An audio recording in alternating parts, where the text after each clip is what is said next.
Hey guys, welcome to the Firearm Patriot channel. I'm excited to bring you this review of this 1860 Army Richards Mason conversion.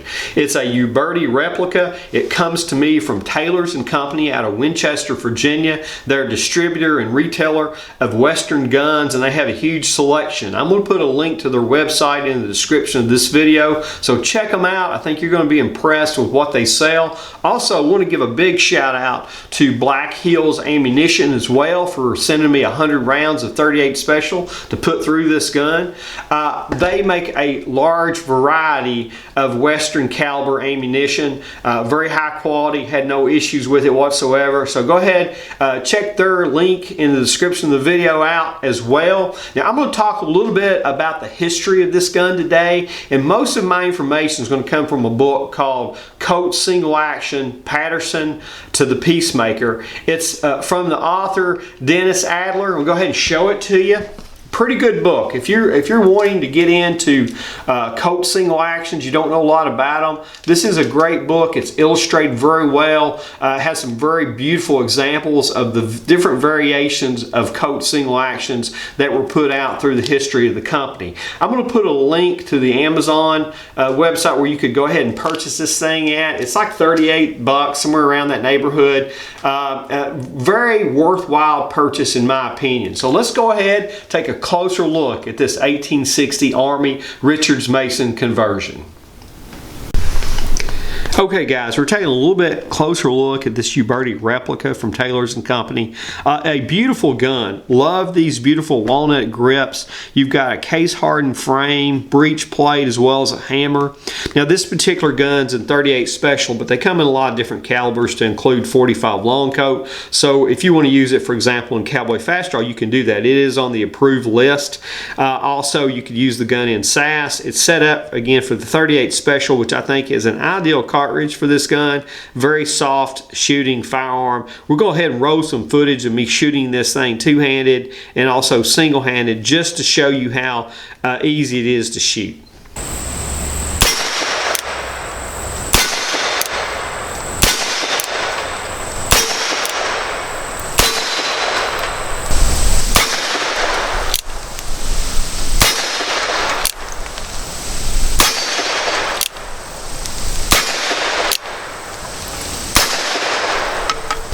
As you can see, the 38 Special round is a very soft shooting round in this 40-ounce gun. So the gun has a lot of other features. Now the lower portion of the frame, it has a very nice deep shiny blued finish on it, as well as the barrel and the ejector housing.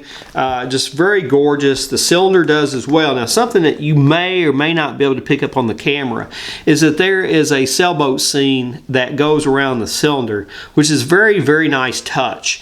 Now again, this was the latest conversion of a cap and ball Colt model to take metallic cartridges. The actual 1871-72 Open Top came out during that time period, and it was the first gun that Colt produced that took a metallic cartridge. And then, as you know, in the 1873 came out, which really kind of modernized at that time what a single action revolver could be. Now this gun has some of the same features on it. I like the fact that it's open topped. I think it makes it one of the coolest looking guns out there in that Western genre of guns. It has a tall spur on it, which is also serrated here at the top.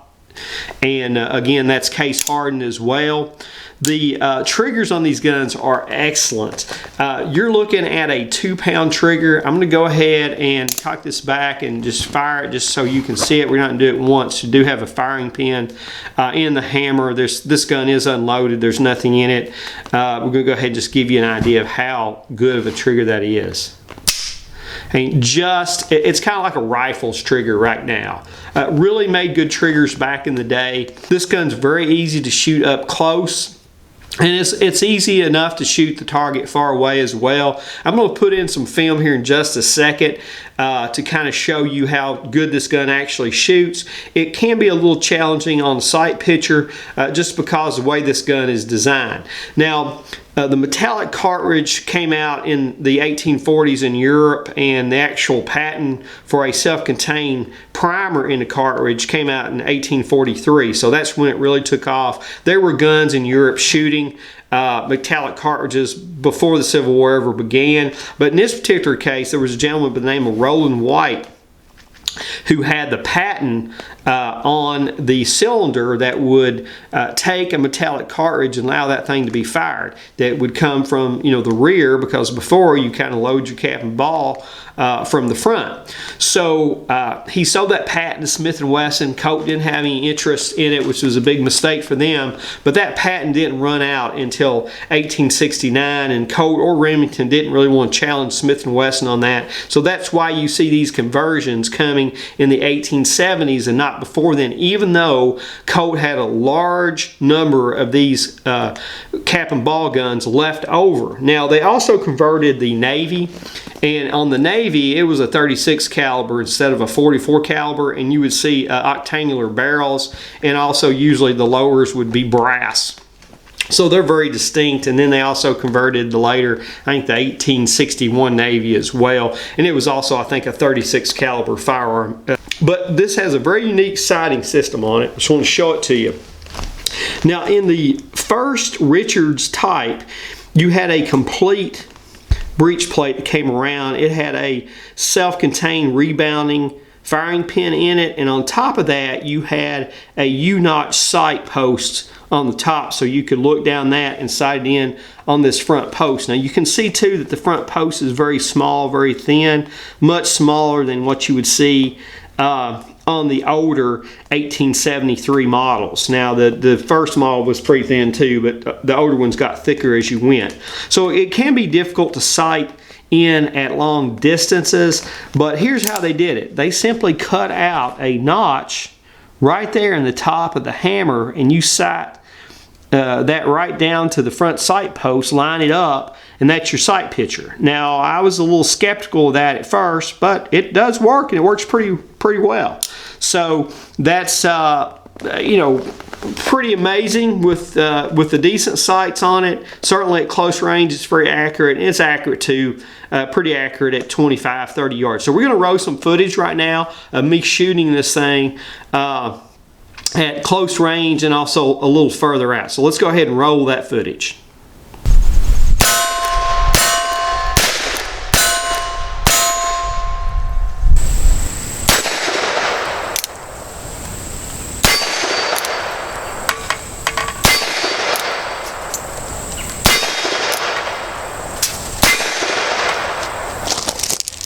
Out here shooting the 1860 Army Richard Mason conversion. Very accurate little gun. Just going to go ahead and zoom in on the target there just in case you can't see that.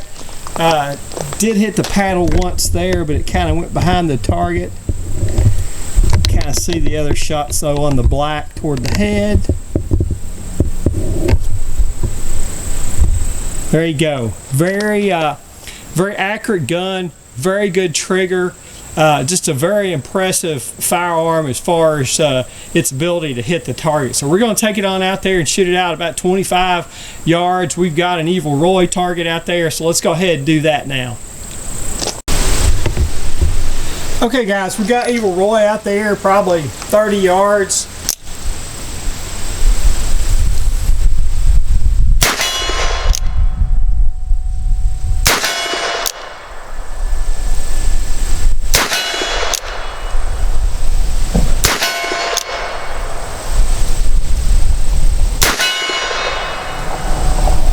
So as you can see, it's a very accurate shooting gun. Just a very good trigger on these old single action revolvers. Now this gun is very true to the original gun. You have your patent dates right down here engraved into the frame, which is where you would find them on an original. You also here have the company's information at the top. Now this would be Colt's information originally if it was a Colt, but instead it's Taylor's and Company, Winchester, Virginia, Uberti, Italy, and that's where this gun is made. But it's a very faithful reproduction of the gun. Now let's talk a little bit about loading it. You know, it's a 6-round gun, but you only want to load 5 in it. You got your loading gate here. It comes down You can see right there your cylinder. You're going to pull this back one time. Now 1873 has a safety notch. This does not have that, but that will allow you to rotate the cylinder. You're going to load one, skip one, then load 4 more, and what that will do, it allows you to pull the hammer back on an empty round. Now the gun comes apart a little bit more difficult too than 1873, just because that's the nature of the design. It is an open top, so there's no frame up above. In a 1873, you've got your base pin that just pulls out and the cylinder pops out. Here, your pin comes back into the frame. It goes through the cylinder and into this portion, latch portion of the barrel. There's a cutout in the pin.